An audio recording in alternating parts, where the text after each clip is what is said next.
Hello and welcome to another All Nation Line video. Today I'm going to talk about the Steeple cab that I've been working on. You know, we have ready to run modelers, kit builders, scratch builders, and then there's another class of modelers called those who tinker.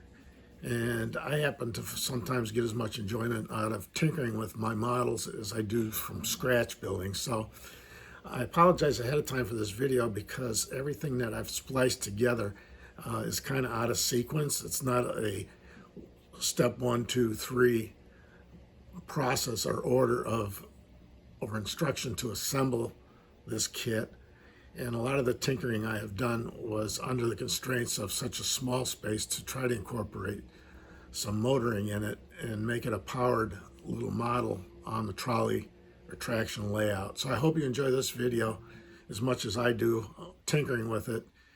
Hopefully I'm getting close to perfection, but there's always room for improvement, so comments are welcome. Today I want to talk about my Steeple cab, something that I've been working on for quite some time. And my grandfather had built this out of brass many years ago, and I wanted something comparable on my layout since it's a rather short 2-axle wheelbase trolley car. It would work on a smaller layout, particularly for maintenance of way, switching, or car interchange. And I thought this would be a fun project and something that a beginner could put together relatively easily in a short amount of time. So today I want to go and tell you my progress and let you know that we came from a static shelf model, and of course it has wheels, axles, to a more advanced model where instead of just having a dummy engine or traction piece, I worked for quite some time to try to develop putting power inside this little model, and space is very tight. Originally I did a solid floor, but when I started doing some of the engineering work to try to implement gearing and all that, I opened up the floor. So the first thing we're going to do is review some of the parts on this model as we're going forward and get you familiar with possibly how to assemble just the dummy engine before we get into any kind of power. If you get one of these kits from All Nation Line and you get the basic kit for beginners, which is the unpowered or shelf model as I call it, you'll get basic parts. I've laid out a few of the important ones here, but you want to become familiar with these before you start doing any kind of assembly process. And of course, on a lot of these parts, they're going to require some gluing. And it's pretty easy to identify, for instance, your pilots. You need that on both ends of your model. Your side frames. Basically, your side frames are going to contain your journals with one spring above each one so that they're sliding up and down. We have our journals here. And a lot of the times when we print these parts, they have brims or material that holds the part on the build plate on the printer, but you can just peel that off. Same thing, this is one of the open floors with a brim on it. It just comes off real easily. So we also ship a set of wheels and insulators for one side, because one hole in each of the two wheels will accommodate an insulator. You may or may not want insulated wheels, depends how your track work is set up. If you were running 2-rail, railroad, regular, and overhead at the same time, you'd probably want insulated wheels so you don't short across the axle. If you're strictly a trolley, your traction layout, of course, you're getting your current off the pole.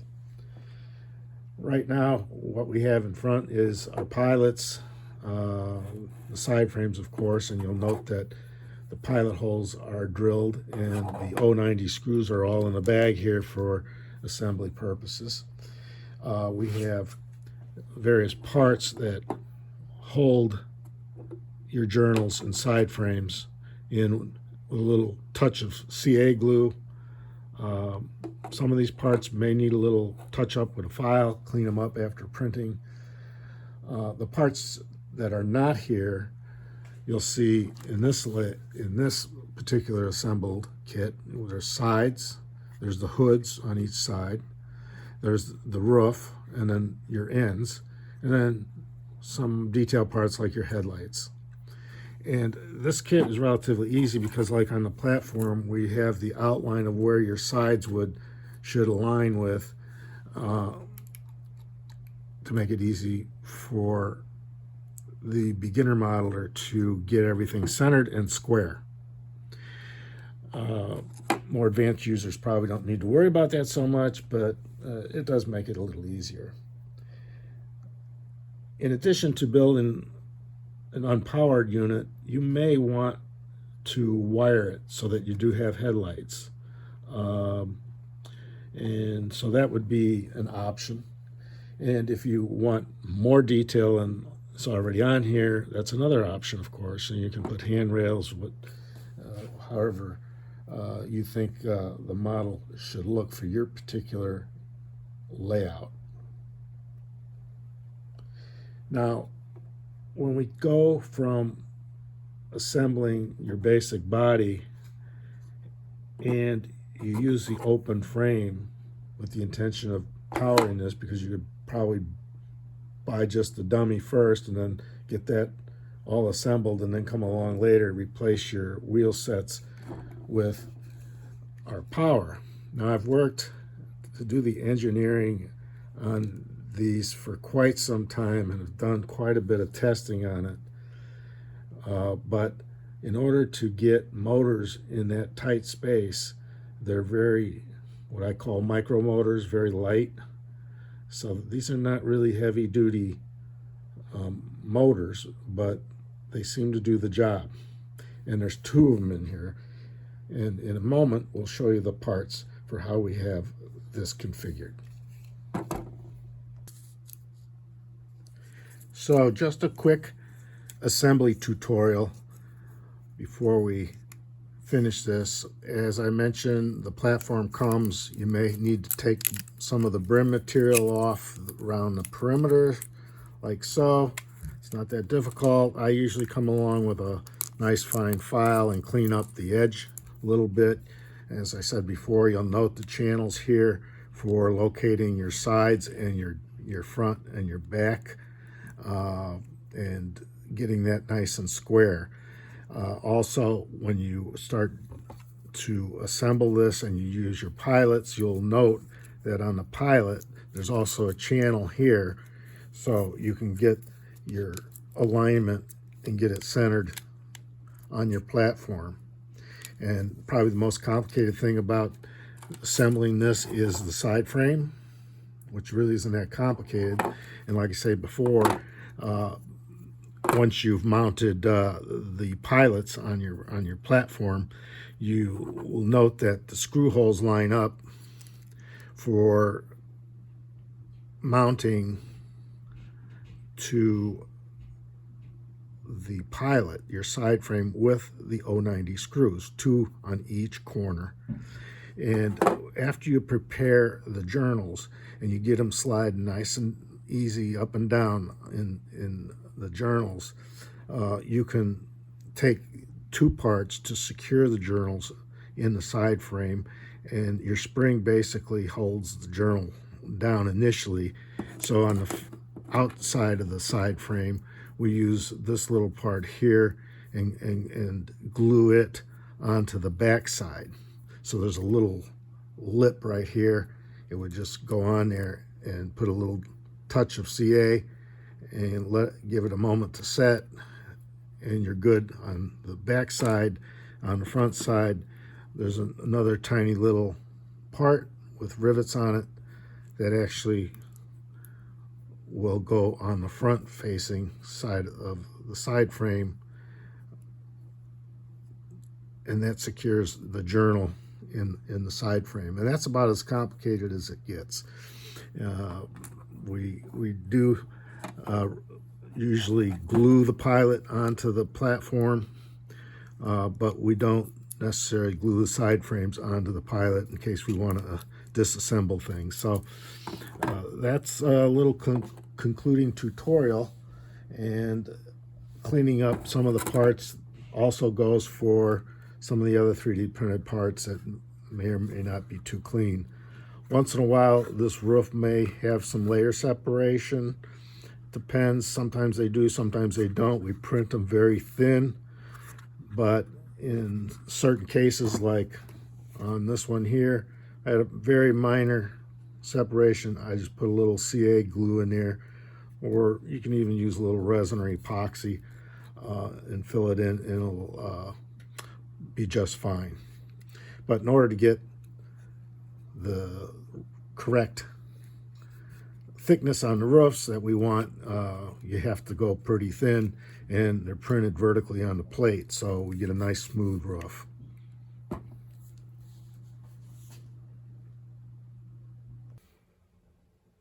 So in this little short segment of video, I want to show you what I'm doing to prepare our frame for installing power in the Steeple cab. First off, I've taken my platform, I've cleaned up all the edges where there was brim material from the printing, and this is the top side because I put in little groove channels here to indicate where the body is going to sit on the frame. And then eventually we're going to mount the pilots to this platform or frame. But first, what I normally do with the pilots is I clean off all the brim material and any threads from the printing and get them cleaned up, and then I will go ahead, and there's 2 holes on each end of both pilots. So what I will do with these is drill them out with a number 60 drill, because that's a tap drill for the intention of tapping these holes for an 090. The 090 screws pretty much look like this, and I use a hex screw for this purpose, and I use the socket, which is a number 2 as far as J.I. Morris is concerned. I use their tool for this, and we'll go ahead, and what we'll do is we will use a 090 tap and go ahead and tap these holes and get them clear so that these hex screws go in there nicely without binding or breaking them off, because these holes are too tight. You do want to run some threads in there. On the side frames now, this is one where we've assembled the journals and the springs, and there's basically 3 or 4 parts to this. There's the side frame, the journal, and then there's 2 components that will hold the journal and the spring in so that they will operate. And as you can see, they will slide up and down because these are sprung. And I generally make sure that these move freely. Now the spring is fairly tight, which is kind of what I want. But before we install these, I will go ahead, take these 3D printed journals and clean them up with a file, and then put them in the channel here and make sure they're going to be moving freely. And this one is sticking a little bit, so there will be some filing. Now when we go to install these, we want to be careful not to glue them in place either. So what I generally do is I'll put these in, put the spring on top of them, and come from behind with this part, which has a lip on it, an L, and come from behind and glue that into place so the journal isn't going to fall out to the inside of the frame. And then, of course, this little part here is going to go on the front end, and just tack in there with a little CA glue to keep it on the front end and give you a little detail. So that is how this particular step is accomplished. And of course, you'll notice that these holes for the 090s are going to be the clearance holes that tap, or, you use the screws to mount these side frames to the pilots. And so when we do that, we also should note that we have 2 clearance holes here for 090 screws for this part, which is going to bridge the 2 side frames and kind of hold them into position. And we would probably mount our side frame to our 2 pilots and then mount this little bridge piece here, a bolster if you want to call it, before we go ahead and take our gears and put them into the side frames and bring it all together. We'll show that here in a little bit. There's really no other parts, but you do want to have a frame, and if you want to test it, you can go ahead and take a wheel set and put some wheels in there for a dummy truck,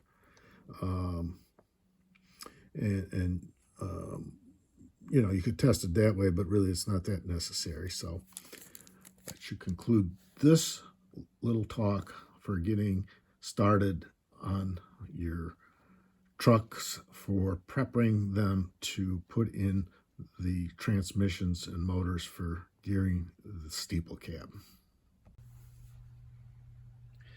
So to finish up this video, this is the tinker's bench, and as you can see, I went ahead and assembled another one of these units, and this is what it looks like before you would install it into the steeple cab.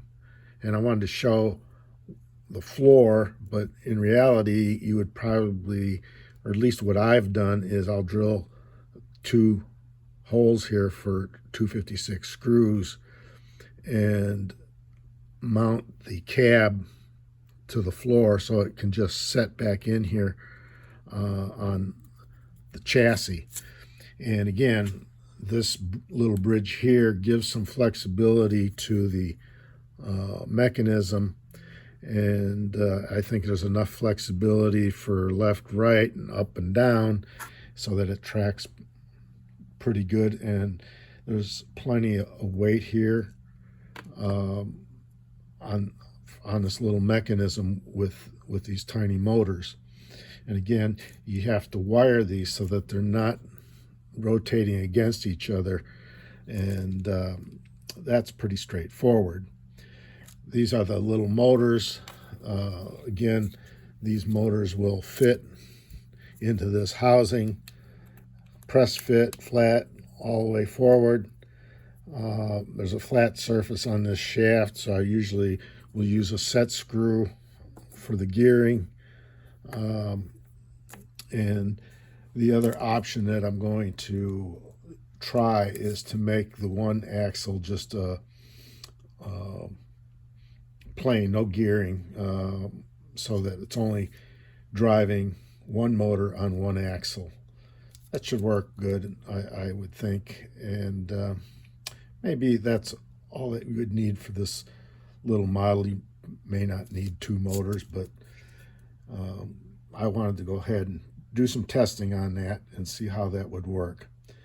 Lastly, I'll hook one of these motors up and show you how it runs without it being in the chassis and without the wheels being pressed on at the present time. On these, I went ahead and put these in the press and put the wheels on the axles, and so we're basically took this little tinker video all the way from a static model to an operational model. And although I've done quite a bit of testing, I still don't know for certain how durable or how long lasting these will be, but in any event, I tried to make it so that these mechanisms are totally serviceable. You'd be able to take them all the way apart, rather easy to wire, and if you wanted to lubricate the gearing, the gear covers can come off, as you can see on here, and that's really all the lubricating you really need to do on these. And like I say, these little motors run on 12 volt DC and seem to perform quite well, as tiny as they are. So I hope you enjoyed this video and the presentation. If you have any comments, send me an email. Thank you now. Okay, I'm going to show this little mechanism running at various speeds. Here is a very slow speed. And we can crank it up a little bit. There's no load on this. That's about half speed. And we will rev it up. Gets pretty loud, unfortunately. But that's the nature of these little motors right now. That's the gear drive. Now I mount the chain drive mechanism upside down in our gentle vise here, and we're going to run it slow at first so you can get an idea of its rotational speed. And we'll crank it up.